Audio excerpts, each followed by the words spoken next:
Off an opening statement. Please raise your hands for questions. Just first of all, just very frustrated, disappointed. This is certainly not what Cincinnati football is all about. I can promise you that. It's not what we're going to be about. We're going to play better football so we can go out and get these wins. And this one certainly was there for us to go get, and we didn't do it. It starts right with me. Some calls we could have done differently in that game. And it's very frustrating. And we made some mistakes today. Just freaking giving them a touchdown on the kickoff return. Nothing they really did there except for us just giving it to them. Gave up a punt return, huge punt return in the game. I think offensively, a couple times on fourth down, we went for it. The first drive, it's a touchdown. We dropped the snap or exchange there, but Peyton's wide open in the flat. It's going to be an easy touchdown. Late in the game, we go for it on fourth. We're down 12, I think, at that point. Trying to get some touchdown on board. We didn't get that fourth down as well. On a positive note, which was different than last week, once we got down there in the second half, our guys didn't hang their head. They continued to play, and we had an opportunity to come back and win the game on the last drive. So I am proud of our guys for that. There was great energy on the sideline today throughout the whole game, which we talked about last week. There was not. We wanted to come in and establish the run, and we were able to do that. I thought our backs ran hard today. We had some explosive runs in the running game. We have not seen that this year like we had today. That's a definite positive. I thought Corey and Miles ran very hard, did some great things in the running game. The guys up front blocked well today. And so I thought they did. We put our defense in some bad positions, and we held them to field goals, which is a great job by our defense. Kicking game was huge, though. When you think about the punt return, you think about us giving them a touchdown on kickoff return, and their field goal kicker, knocking down those field goals. But again, the difference was we lost the turnover margin again. 1-0. We did not create any, and we didn't give our defense a chance to stop them on that one. It was a touchdown. So. There's certainly some things we can build off of, but certainly extremely disappointed in not finishing the game there, particularly on the last drive. Questions for Coach? Val? The decision not to go for field goals, is that just a feel for the momentum of the game at the time, or is that what the players want? Yeah, I think the first drive we thought we had a great play call, really set up for that particular one, and it was there. We executed it all week in practice, knowing that's what we're going to do, and it was there, and we didn't execute today in that particular series. Hindsight's 20/20 on the other one that I'm thinking about down here in this red zone.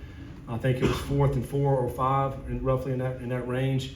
Emory threw it out. The receiver broke in. A play that we had hit later on in the game a bunch across the on that hash there. But again, trying to be aggressive in that particular point because we're down 12. And I felt like in the second half they were getting some long drives. How many possessions are we going to be able to get? So that was kind of decision making into that one. Special teams, you gave up a long return again on a punt, and then obviously the fumble for the touchdown. What is it going to take to get that back on track? It feels like it's kind of been sliding. Yeah, I think last week our punt team was great, and today was really good, except for that one. That was a roll punt. The ball, we were supposed to punt the ball on this side. The ball was more to the middle of the field. So our guys were really more running this way. They ended up pinning our guys, and he took it right up the middle. Now we have to adjust in that particular sense right there on that punt. But that was good execution on them. Now, the one that's unacceptable totally is the fumble. And that should have been a fair catch. We were fair catching it today, unless they gave us a kick that was really, really short. But I think that one maybe around the 3-yard line. So it should have been a fair catch on that particular one. And but it's unacceptable to fumble a football. Particularly Braden. Braden, he's a veteran player, played a lot of football. He's got to take care of the ball in that sense. Ryan and Keegan. Coach, it seems like obviously special teams have been an issue, but turnovers were a little bit better as far as Emory. Is that something that you guys worked on this week in practice as far as maybe getting him out of the pocket? It seems like he's more comfortable in the run. Yeah. We certainly emphasized taking care of the ball offensively, and and we did a much better job with that today. I thought we had a better plan with what we were trying to do. And I thought, it gave us an opportunity and a chance there in the second half, to be able to come back into the game. There were some big conversions. In the second half, we started converting the third downs. In the first half, not as much. And so I thought we did much better with adjustments we made at halftime to come back in the second half to be able to throw the football to get back in the game. And we were able to do that. And, we certainly emphasized that, and I think, trying to move Emory around is certainly a valid point, not just sitting in the pocket. Right before half, we give up 2 sacks, and it really just sat right in the pocket. We in those scenarios, get them out of the pocket. Let's try to get something moving on the outside so they just can't tee off in the pocket. Keegan. Looked like there was more energy today, vocally in every way. Was that a point of emphasis throughout the week, and did you kind of see that impact? Yeah, absolutely. I mean, it was awful last week. We mentioned that in here, and I think to the team's credit, they saw it and felt it, and they felt, hey, listen, we're coming out and we're gonna have a live sideline, a lot of energy, and you saw that the whole game. And I really think that's how we fed off of that. That's how we were able to come back and get into the game there at the end to have a chance to go either tie it or win it. And I also saw today guys having each other's back, and I think that is incredibly important. We're so much. There is a lot of newness going on, and with this team, with this coach, these coaches, and with everybody trying to blend, and we're learning a lot this year. But what we have to continue to learn is to play for each other and continue to have each other's back. I saw that today, maybe for the first time this year. And that is a great sign of a team that is continuing to fight and continue to play for each other, and that's what we have to have. I mean, again, it's very disappointed, but I mean, if I'm going to take a positive out, that is positive, and we can help build off of that as we move forward. Aiden. You mentioned ball security. I mean, 4 fumbles, only lost 1. But was that more about what Baylor is doing, or is that more self-inflicted? Yeah, I mean, we go back and watch the film. I mean, I'm sure. I think it's self-inflicted. I mean, I think we have to. We talk about holding the ball high and tight, especially in traffic. I mean, these defenses do a great job of hitting, trying to knock the ball out with their helmet or hands, swiping at the ball.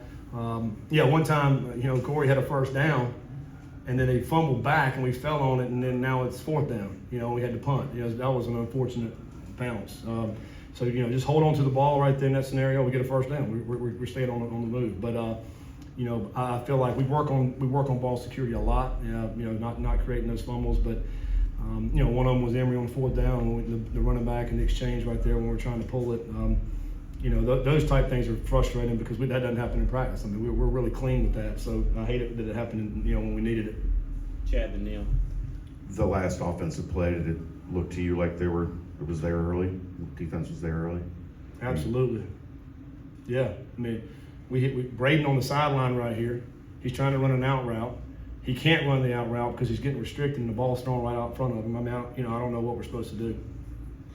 And then that was all over his back. I mean, we got to be able to make the play.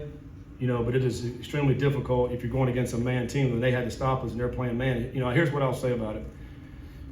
Defenses will go as hard as you allow them to go when it comes to those type things. And if you allow them to do it, they're going to keep doing it and do it, even more, right? We've seen our share of DPI calls throughout this season. Coming into this game, we led the Big 12 in DPI calls. Some of them, it's just not consistent. Neil. You talked about it in the past of the explosive plays, especially on the offensive side of things. Miles and Corey ripped off 3 big runs today of 35 plus. Just talk about the performance from those running backs. Glad you asked. Yeah, great explosive runs today. That's why I mentioned them at the beginning. Miles and Corey really ran hard today, and it really started up front because our O-line popped some holes for those guys. It was great to see those guys, breaking out, making some big time runs.